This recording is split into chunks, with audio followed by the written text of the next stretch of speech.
Hi friends, welcome to Soma kitchen. Soma কিচেনে সবাইকে স্বাগত জানাই। আমার আজকের রেসিপি হলো কড়াইশুঁটির কচুরি। কড়াইশুঁটির কচুরি কিভাবে করি প্রত্যেকটা স্টেপ অনুযায়ী আমি তোমাদেরকে শেয়ার করব তোমাদের সাথে। তবে তোমরা সেটা দেখতে থেকো, এবং যদি আমার রেসিপি ভালো লেগে থাকে তাহলে অবশ্যই একটা লাইক করে দিও এবং আমার চ্যানেলটি সাবস্ক্রাইব করে দিও। তবে চলো দেখে নিই আমার আজকের রেসিপির জন্য প্রথমে আমি নিয়ে নিয়েছি কড়াইশুঁটি। এগুলোকে আমি ছাড়িয়ে নেব। ছাড়িয়ে নিয়েছি। এরপর আমি মিক্সিতে এটা পেস্ট করে নেব। তার জন্য কড়াইশুঁটি, আদা এবং দুটো লঙ্কা দিয়ে দিলাম। দিয়ে এটা আমি মিক্সিতে পেস্ট করে নেব। মিক্সিতে আমি পেস্ট করে নিয়েছি। এবার আমি কড়াইয়ে তেল দিয়ে দিচ্ছি। কড়াইয়ে তেলটা গরম হয়ে গিয়েছে। দিয়েছি, এখানে আমি সাদা তেল ইউজ করছি, রিফাইন অয়েল। তেলটা গরম হয়ে গেছে। আমি এবার কড়াইশুঁটির যে পেস্টটা সেটা দিয়ে দিচ্ছি। এবার আমি এটা ভালো করে ভেজে নিচ্ছি।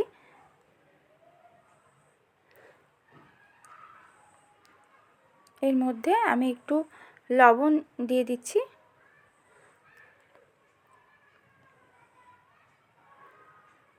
যতক্ষণ এটা শুকনো শুকনো না হবে ততক্ষণ আমি এটা ভাজতে থাকবো।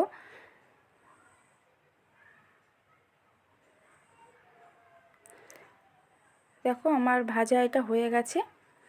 পুরো শুকনো শুকনো হয়ে গেছে। এই যে আমার এটা ভাজা হয়ে গেছে, নামিয়ে নিয়েছি।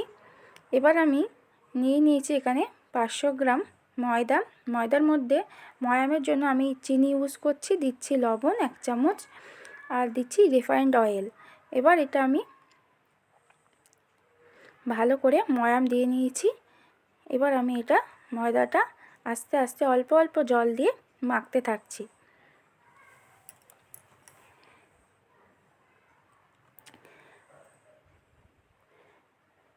অল্প অল্প জল দিয়ে এটা আমি মেখে নেব, একেবারে জল দেব না। যেভাবে লুচির ময়দা মাখা হয় ঠিক সেইভাবেই আমি এটা মেখে নিলাম। ভালো করে হাত দিয়ে একটু নরম করে, বেশি শক্ত করা যাবে না, নরম করে মেখে এটা ঢাকা দিয়ে রেখে দিলাম। 1 ঘন্টা পরে আমি এটা খুলছি। এবার আবারও একটু ভালো করে হাত দিয়ে মাখিয়ে নিচ্ছি।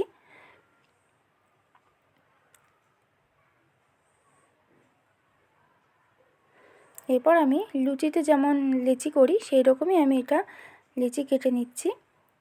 লুচির চেয়ে একটু বড় করে কেটে নিতে হবে, কারণ এর ভেতরে কড়াইশুঁটির যে পুরটা সেটা ভরতে হবে। তাই কারণে একটু বড় বড় করে লেচিটা কেটে নিচ্ছি। আমার লেচি কাটা হয়ে গেছে। এবার এটাকে আমি হাত দিয়ে গোল করে নিচ্ছি। এবার এইভাবে হাত দিয়ে ভেতরে একটা গর্ত টাইপের তৈরি করে নিতে হবে, বাটির শেপে আমি তৈরি করে নিচ্ছি। এরপর এই কচুরির যে পেস্টটা সেটা আমি এর ভেতরে দিয়ে দিচ্ছি। দিয়ে এটা আমি আস্তে আস্তে এটা পুরো ঢেকে দিলাম। দিয়ে আবার হাত দিয়ে গোল করে নিচ্ছি।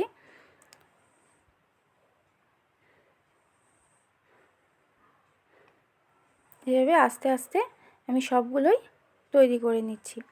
আবারও আমি একটা দেখিয়ে দিচ্ছি কিভাবে তৈরি করছি। আস্তে আস্তে হাত দিয়ে এটাকে আমি পুরো বাটি শেপ করে নিচ্ছি। তার ভেতরে আমি কড়াইশুঁটির যে মশলাটা সেটা ভেতরে দিচ্ছি, পুরটা। এরপর আমি আস্তে আস্তে এটা বন্ধ করে দিচ্ছি। বন্ধ করে আবার দু হাত দিয়ে গোল করে নিচ্ছি। ঠিক এইভাবে তৈরি করছি। এবার চলে এসেছি ভাজার জন্য। তো প্রথমে কড়াইয়ে তেল দিয়ে দিচ্ছি, রিফাইন্ড অয়েল। অবশ্যই রিফাইন্ড অয়েল ইউজ করবে। আমি এরকমভাবে সবগুলো করে নিয়েছি। এবার আমি বেলবো। এটা কিন্তু খুব আস্তে আস্তে বেলতে হবে, বেশি চাপ দেওয়া যাবে না, তাহলে কিন্তু পুরটা বাইরে ফেটে বেরিয়ে আসবে। খুব আস্তে আলতোভাবে আমি এটা বেলে নিচ্ছি, বেশি চাপ দিচ্ছি না।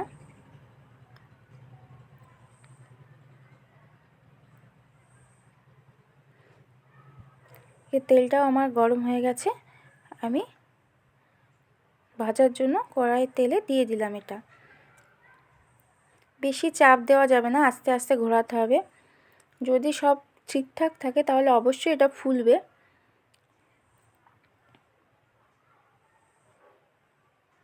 আর এটা ফেটে বেরিয়েও যাবে না। দেখো আমার কচুরিটা কেমন সুন্দর ফুলে উঠেছে।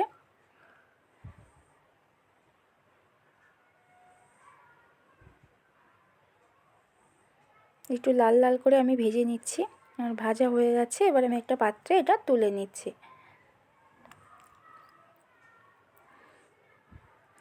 এইভাবেই সমস্ত কচুরিগুলোই আমি ভেজে নিচ্ছি।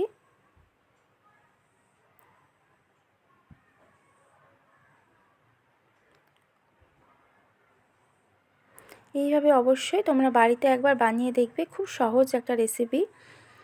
একটু ঠিকঠাকভাবে সব কিছু করলেই এটা সবাই করতে পারবে, খুব কঠিন কিছু না। যদি আমার রেসিপি ভালো লেগে থাকে তাহলে অবশ্যই একটা লাইক দেবে আর শেয়ার করার অনুরোধ রইল। আর আমার চ্যানেলটিকে সাবস্ক্রাইব করার অনুরোধ রইল।